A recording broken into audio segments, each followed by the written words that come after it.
अरे खसको भाई खसको, मस्जिद में टोटी का इंतजाम नहीं है क्या? बताओ, लोटे में वजू बनाना पड़ रहा है।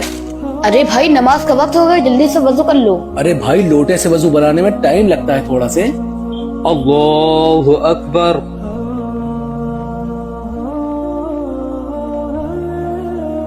अस्सलामु अलैकुम व रहमतुल्लाह। कोई भी चिल्लात रहा। ए कोई तुम्हें हो, तुम्हें हो? कसम खुदा की इतना मारा कि मैंने तुम्हारा दिमाग ठीक हो जाएगी। ए निकलो बाहर, निकलो भाई, जितने लड़का हो मस्जिद से बाहर निकलो। साले सुकून से नमाज नहीं पढ़े देते तुम सब, चोट्टा कहीं के। हमको क्या चिल्लाते हो? हम थोड़ी चिल्लाती, ये गुड्डू का लड़का ही व जमील का लड़का ही चिल्लाती। सुन लो बे, कल से कौनो मस्जिद के अंदर दिखाई न पड़े, नहीं टांग पकड़ के चीर दे भाई, समझ में आई? निकल, ए बाहर निकल, निकल बाहर, दोबारा मस्जिद के अंदर दिखाई न पड़े। साले सुकून से नमाज नहीं पढ़े देते हैं। भाई आपने बिल्कुल सही कहा, ऐसा है सारे लोग मस्जिद से बाहर निकलो, भाई को मस्जिद में अकेले नमाज पढ़ने दो। ये क्या कह रहे हो इमाम साहब? हमने कब कह दिया कि मस्जिद में अकेले नमाज पढ़ेंगे हम? नहीं तो आपने बच्चे को मस्जिद से बाहर क्यों किया? हमने बच्चों को मस्जिद से बाहर इसलिए किया क्योंकि वो मस्जिद में शोर मचा रहे थे। बच्चे तो घर में भी शोर मचाते होंगे, तो क्या उनको घर से बाहर निकाल दोगे?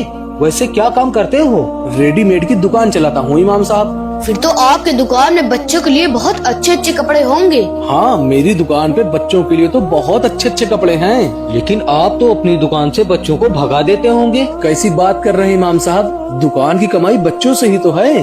अगर दुकान में बच्चे ना आए तो दुकान में ताला लगाना पड़ जाएगा। जिस तरह आपकी दुकान में बच्चे ना आए तो आपको ताला लगाना पड़ेगा, उसी तरह अगर बच्चे मस्जिद में ना आए तो हमको मस्जिद में ताला लगाना पड़ जाएगा। क्या बात कर रहे हो इमाम साहब? क्या मस्जिद में बच्चों की वजह से नमाज होती है?